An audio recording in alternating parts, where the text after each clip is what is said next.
In the ancient mist-shrouded peaks of the Smoky Mountains, where the very air breathes secrets and the trees stand as silent witnesses to centuries of untamed wilderness, lies a beauty as profound as it is perilous. For those who seek solace or adventure in its vast embrace, the mountains offer both wonder and a stern, unforgiving test. Sometimes the mountains keep what they find, adding another whisper to the wind-swept legends. This is a true story, and for anyone who has ever felt the pull of the wild, you understand the silent promise and the hidden dangers that lie beneath its majestic facade. And for those of you watching, where are you from? I invite you to share your thoughts and feelings about this case as we delve into a mystery that has lingered in the shadows for a decade. Our story begins in the summer of 2013 with a man named Ethan Hayes. Ethan, a software engineer from Knoxville, Tennessee, was a quiet and introspective soul, finding his greatest peace not in the hum of computers, but in the rustle of leaves and the grandeur of the natural world. At 32, he was an experienced hiker, meticulously planning his routes and always carrying the right gear. He had a deep respect for the wilderness, understanding its power and its unpredictable nature.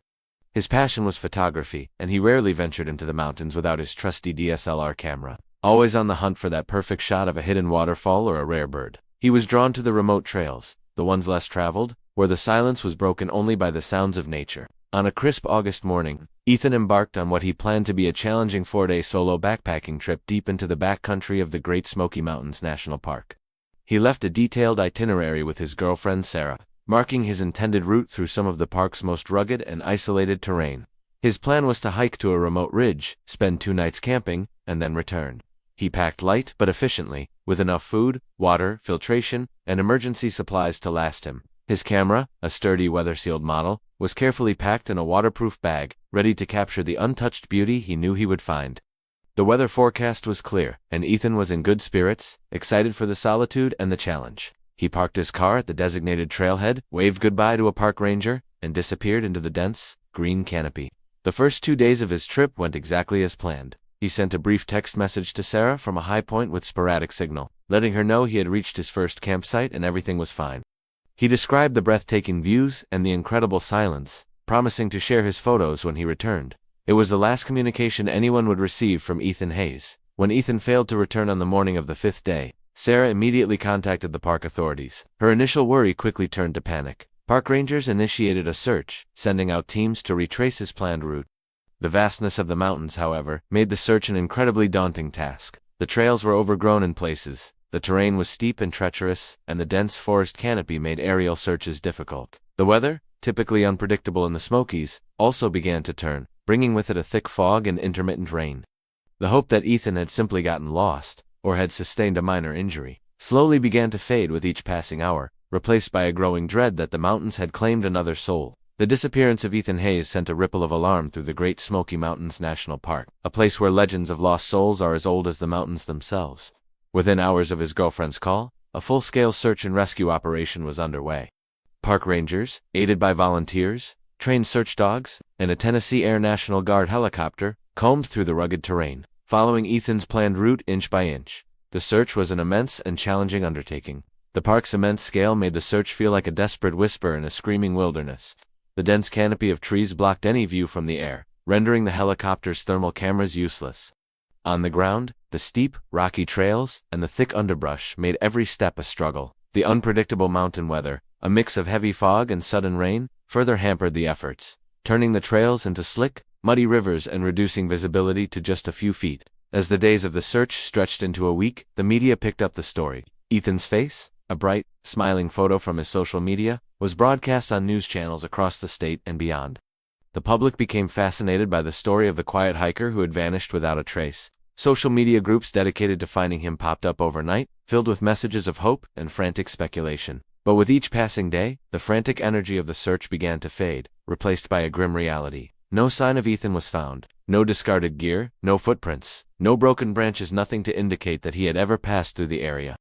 It was as if the mountain had swallowed him whole. For Ethan's family and his girlfriend Sarah, the passing of time was a form of exquisite torture. Sarah, who had last spoken to him with such hope, now found herself replaying their last conversation over and over, tormented by the thought of what she could have done differently. She had been so sure he was safe, so confident in his abilities as a hiker. Now, she was left with a crushing sense of guilt and an unending sorrow. Ethan's parents, a loving and proud couple, came to the park to follow the search firsthand, their faces etched with a grief so profound it seemed to have physical weight. They had loved the mountains for giving their sons so much joy, but now, they saw them only as a thief that had taken him from them. After 2 full weeks of an exhaustive search, with every possible resource exhausted, the park authorities made the difficult decision to scale back the operation. The rescue mission officially became a recovery mission, and then, a cold case. The park ranger, a man who had seen too many lost souls, told the media, "The mountains are a powerful force. Sometimes, they just win." The public attention slowly faded, the social media groups grew quiet, and the legend of the lost hiker was filed away. A chilling cautionary tale for those who dared to venture into the wild. For a full decade, the family of Ethan Hayes would be left with nothing but an empty space at the dinner table, and a painful, unanswered question: what happened to their son in the silent heart of the Smoky Mountains? The years that followed Ethan Hayes' disappearance were filled with a profound and heavy silence. The frantic search, the media attention, and the public's fleeting interest all faded away, leaving the family to face their sorrow alone. The missing persons case of Ethan Hayes was officially filed as an unsolved mystery, a cold case gathering dust on a shelf. But for his girlfriend, Sarah, and his parents, there was no such thing as a cold case. The grief was a living, breathing thing, an empty space that existed at every holiday, every family gathering, and every moment of their lives. For 10 long years, they lived in a state of suspended animation, unable to truly move on, haunted by the memory of a man who was now just a whisper in the wind. Sarah, a woman who had once been full of hope, slowly built a new life, but a part of her heart remained in the Smoky Mountains. She visited the trailhead every year on the anniversary of his disappearance, leaving a single bouquet of flowers, a silent tribute to the man she had loved. She had a new job and new friends, but the memory of Ethan's last text message, his promise to return with photos, was a haunting echo in her mind. His parents, unable to accept that their son was gone forever, created a foundation in his name, a way to keep his memory alive and to help other families who had lost loved ones in the wilderness. They paid for private investigators, organized small, private searches, and clung to every theory, every tip, no matter how outlandish. They were fueled by a belief that Ethan's body, or at least a piece of his story, was still out there, waiting to be found. The Smoky Mountains, a place Ethan had loved, became a symbol of their grief. They could no longer see the beauty in its rolling hills and ancient trees. All they saw was a vast, silent tomb that had swallowed their son. The park rangers, who had participated in the original search, still remembered the case. It was one of those mysteries that stuck with you, a story of a meticulous and experienced hiker who had simply vanished. They had their theories of course: a fall from a steep ridge, an animal attack, or a sudden illness but without a body, or a single piece of evidence. They were just theories. The wilderness, with its rugged terrain and its deep dark secrets, had done a perfect job of hiding the truth. As the 10th anniversary of his disappearance approached, the family prepared for another day of somber reflection. The private investigator they had hired, a man who had worked on the case for years, with little success, was about to give up. The trail was colder than ever, and it seemed as if the mountains had won. The Jenkins family was resigned to a life of perpetual grief. They did not know that at that very moment, far from any hiking trail or any human contact, a series of natural events was about to set in motion a chain reaction that would finally, and brutally, break the 10-year silence and provide the first piece of the puzzle to what had happened to Ethan Hayes. 10 years is a long time for a secret to remain buried, but the Smoky Mountains have a way of holding on to things. While the world had largely forgotten about Ethan Hayes, the mountains were about to reveal a piece of his story, not through a search party, but through a stroke of blind, cruel luck. The discovery was made not by a hiker, but by a park biologist named Dr. Lina Rodriguez, a woman who spent her days studying the rare flora and fauna of the park's most remote regions. She was a scientist, grounded in fact and logic, but she was about to stumble upon something that defied all reason. In the late summer of 2023, the park experienced a rare geological event, a minor rock slide on a steep, isolated ridge that was well away from any established hiking trails. The slide created a new, narrow crevasse in the hillside.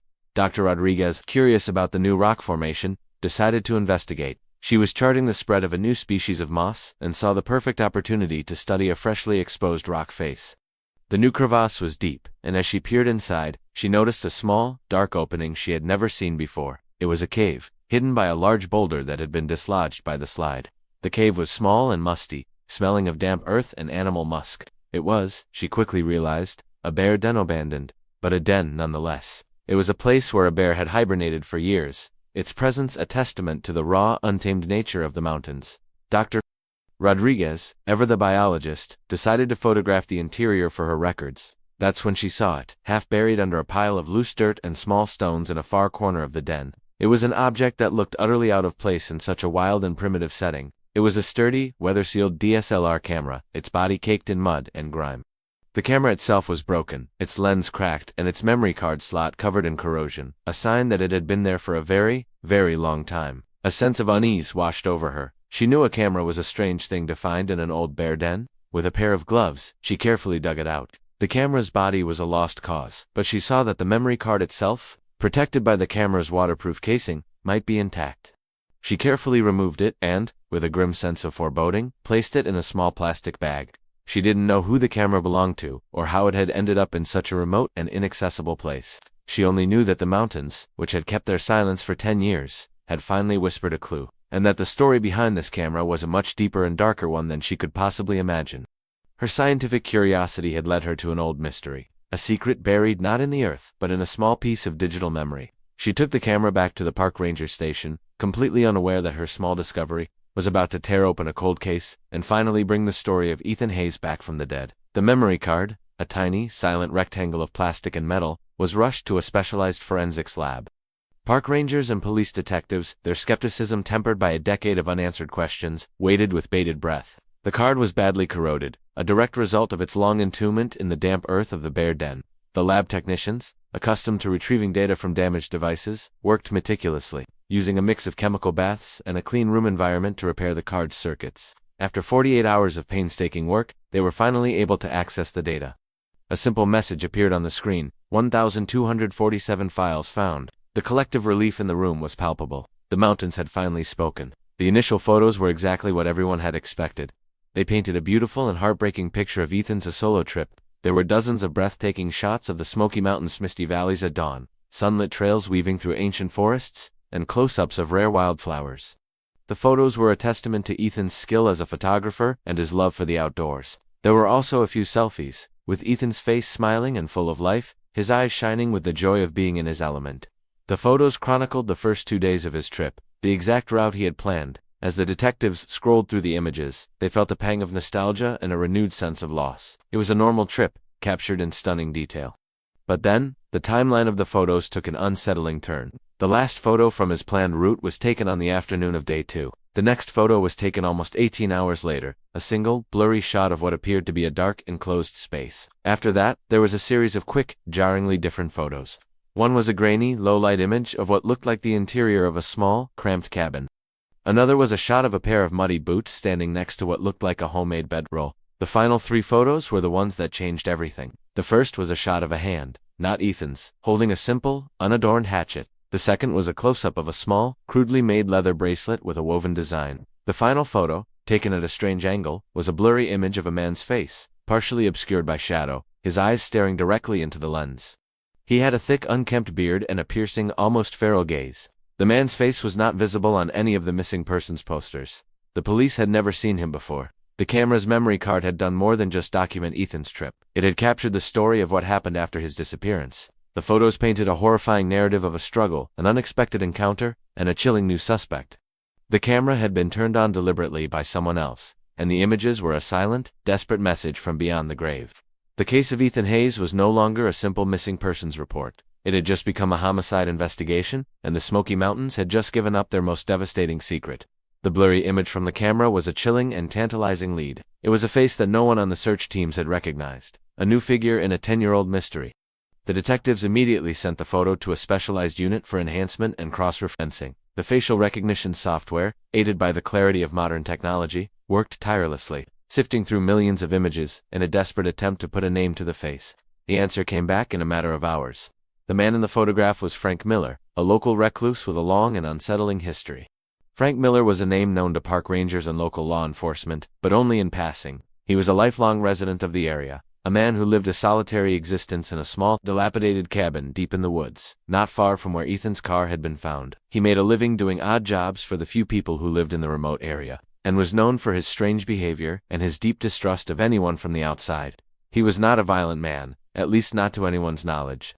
His record was limited to a few minor offenses: trespassing, a few hunting violations, nothing to suggest he was capable of murder. In the initial search for Ethan, Frank had been questioned, but his answers had been vague, and his demeanor had been so uncooperative that the police had quickly moved on. He was just another reclusive local, and in the Smoky Mountains, there was no shortage of those.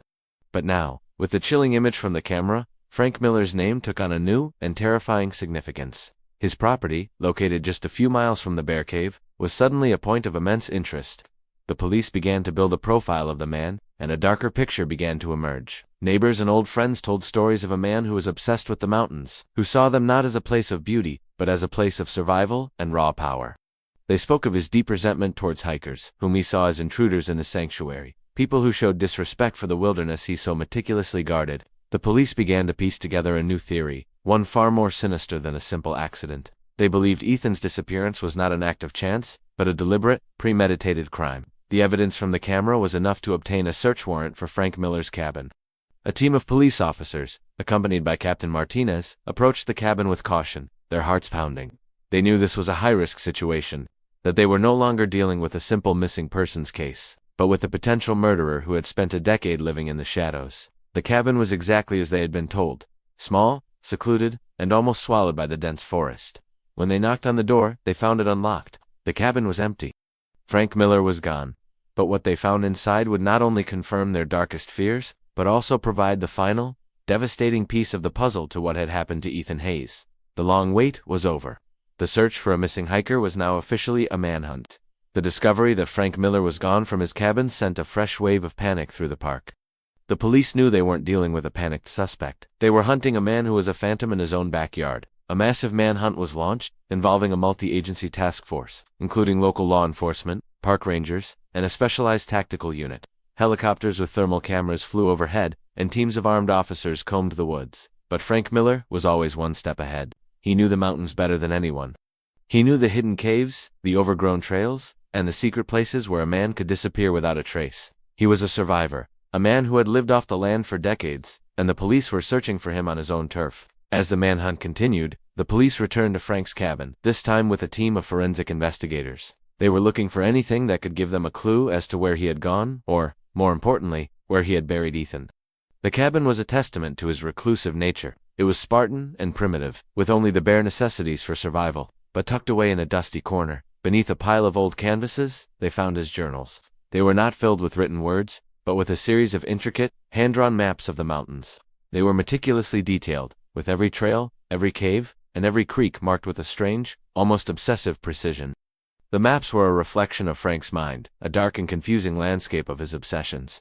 As the forensic team sifted through the cabin, they made a second, more unsettling discovery. In a small locked chest, they found a collection of items that could only be described as trophies. There were animal bones, feathers, and pieces of bark, all arranged in a strange, almost artistic way. But among the animal trophies, they found one item that chilled them to the bone. It was a single, silver locket, tarnished and caked in dirt. It was the same locket that had been described in Ethan's missing persons report. It was a gift from his girlfriend Sarah, and she had told the police that Ethan never took it off. The locket was a grim sign that they were on the right track, and it was a horrifying confirmation that Frank Miller was their man. Captain Martinez, a man who had been a part of this case for a decade, sat for hours with the maps, trying to decipher them. He knew they were not just a guide to the mountains, they were a roadmap to Frank Miller's twisted psyche. As he looked at the maps, he noticed a recurring symbol, a small, crudely drawn circle with a cross through it, appearing at different points across the map. It was a symbol he couldn't place, an enigma that mocked him. But as he looked closer, he saw that the symbol was placed over a location that was well off the trail, in a remote and almost inaccessible part of the park. It was a place that had been searched in the initial manhunt, but with the new evidence, he knew he had to go back. The manhunt for Frank Miller was still ongoing, but the police now had a new mission. They were going to find Ethan Hayes, and they were going to use the killer's own map to do it. The game was far from over, but the hunters were finally on the right trail. Armed with Frank Miller's unsettling maps and a grim sense of determination, Captain Martinez led a new search party into the most remote section of the park. The location was a small wooded area, completely off-trail, that had been dismissed in the initial search as a dense, inaccessible thicket. It was a place that only a man with intimate knowledge of the land would consider a destination. The symbol on the map led them to a large, weathered rock face, overgrown with moss and ivy. To a casual eye, it was just a natural part of the mountain. But Martinez, with a fresh perspective, noticed something unsettling. The rocks were arranged in an unusual pattern, a deliberate formation that seemed to mimic the entrance of the bear den where the camera had been found. With a cold sense of dread, the team began to dismantle the rock wall. The work was slow and painstaking, but as they removed the final boulder, a new man-made opening was revealed. It was a small, dark, and perfectly camouflaged cave, a burial site that had been meticulously crafted and sealed. The air inside was still and frigid, a natural crypt that had preserved its contents for a decade. The search party entered with their flashlights, and in the beam of their lights, they found him. Lying on a bed of dry leaves, his backpack still on his back, was Ethan Hayes. His body was perfectly preserved, a chilling testament to the cold, dry environment of the mountain. He looked exactly as he had in the photos on the camera, as if he had simply fallen asleep and was waiting for someone to find him. Next to him, they found a small hand-carved totem, a piece of wood with a grim, artistic representation of a man and a bear. The chilling truth, which had been hidden for a decade, was now laid bare. It wasn't an accident, it was a deliberate act of violence. Ethan had not been killed by a fall or an animal, he had been murdered. The locket Sarah had given him, the one she had said he never took off, was lying beside his hand, a final heartbreaking piece of evidence. The police also found a second, smaller camera in a waterproof bag, a second one that Ethan had brought with him. This camera, unlike the first, had no pictures on it. It was a terrifying realization. The camera found in the bear den had not been a random discovery. It had been placed there deliberately, an act of twisted pride, a message from a killer who was so sure he would never be caught. Frank Miller had a method to his madness.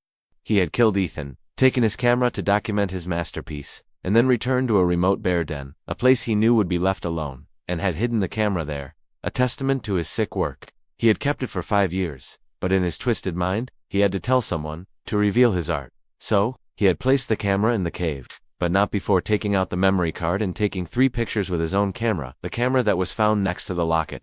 The camera was the confession, the evidence was the motive, and the final piece of the puzzle, the body, was the brutal truth. The long agonizing wait for the family of Ethan Hayes was over. They could finally bring their son home. The manhunt for Frank Miller, which had been a desperate and sprawling search, now had a focal point. The discovery of Ethan's body gave the police a grim certainty. They knew Frank would return to the scene of his masterpiece.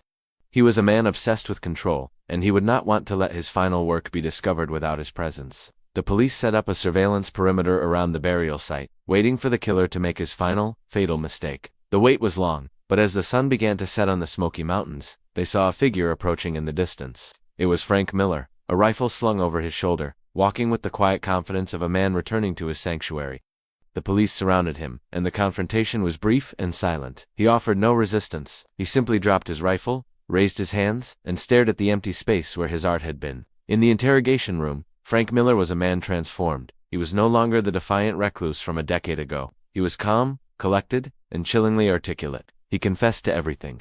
He admitted to stalking Ethan Hayes on that fateful day, watching him from a distance as he made his way through the mountains. He saw Ethan not as a lost soul, but as an intruder, a tourist who had no respect for the sacred, ancient beauty of his mountains. Ethan's love of photography, the very thing that had brought him to the mountains, was, in Frank's twisted mind, a form of theft.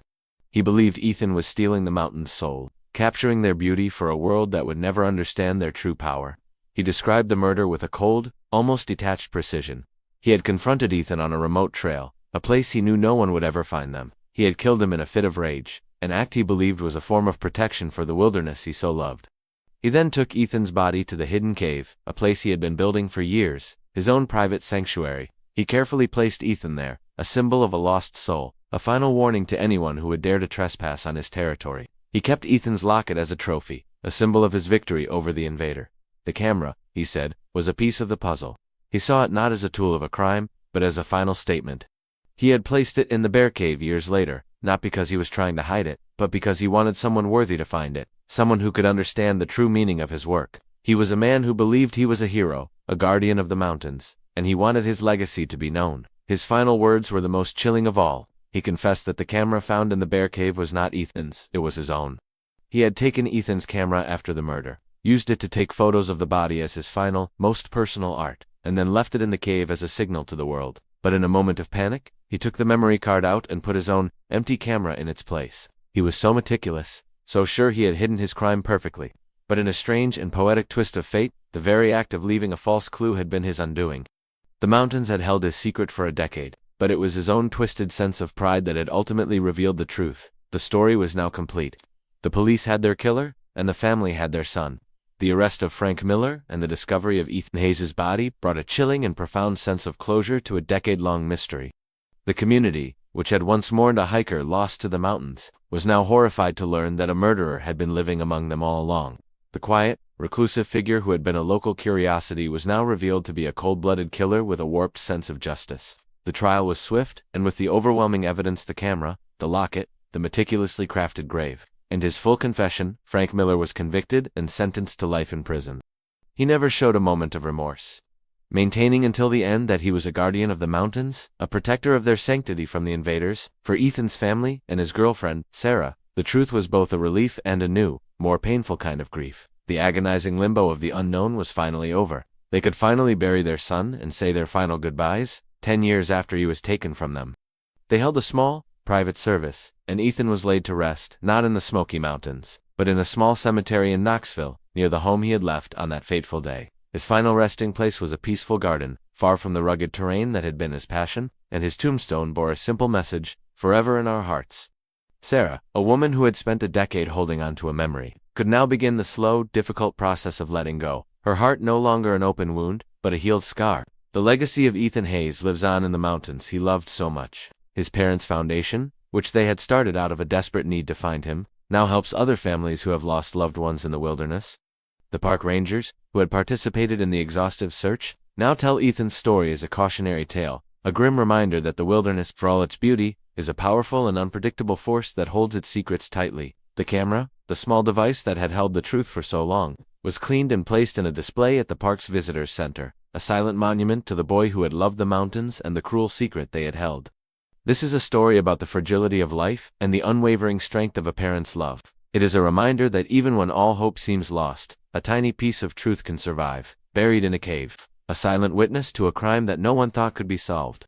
And in the end, it was not the tireless efforts of a search party or the sophisticated technology of the police that revealed the truth, but the simple, unadorned love of a boy for a camera, a love that would, from beyond the grave, finally bring him home.